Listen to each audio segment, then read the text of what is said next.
Hello மக்களே, தக்காளி ரசம் ஒரு டைம் இப்படி வச்சு பாருங்கள். ரொம்ப டேஸ்ட்டாக இருக்கும்.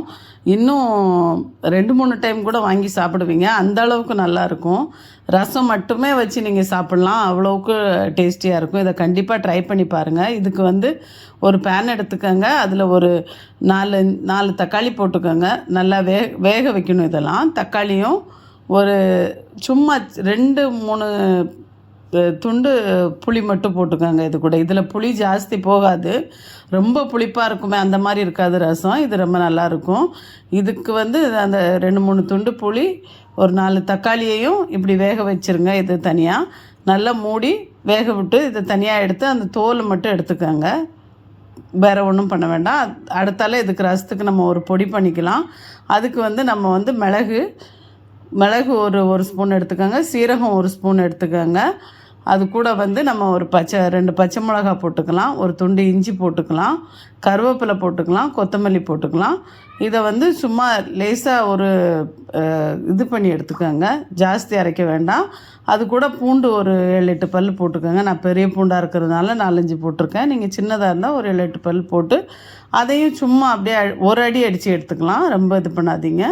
அப்புறம் நம்ம ரசம் வச்சிடலாம். பாத்திரம் வச்சு எண்ணெய் ஊற்றி கடுகு போட்டுருங்க.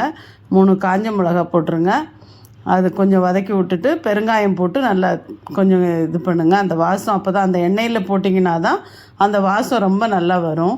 அதுக்கப்புறமா நம்ம கருவேப்பிலை போட்டுக்கலாம். கருவேப்பிலை போட்டு நம்ம அந்த அரைச்சி வச்சுருக்கோம் இல்லையா அந்த மிக்சியில், அதை நம்ம அதில் போட்டுடலாம். அது நல்லா வதக்கணும். அந்த பூண்டு வாசம் நல்லா கபகபன்னு இருக்கிற அளவுக்கு வதக்கணும்.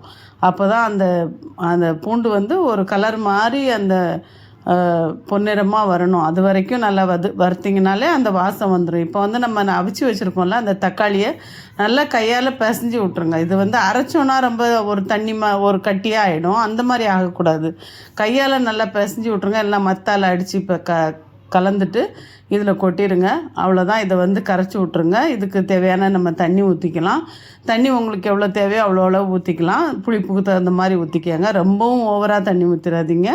அளவோடு ஊற்றிக்கங்க. ஏன்னா அந்த ரசம் கம்மியாக வைக்கணும். சேம் டைம் அந்த தக்காளியோட டேஸ்ட்டாக இருக்கும்.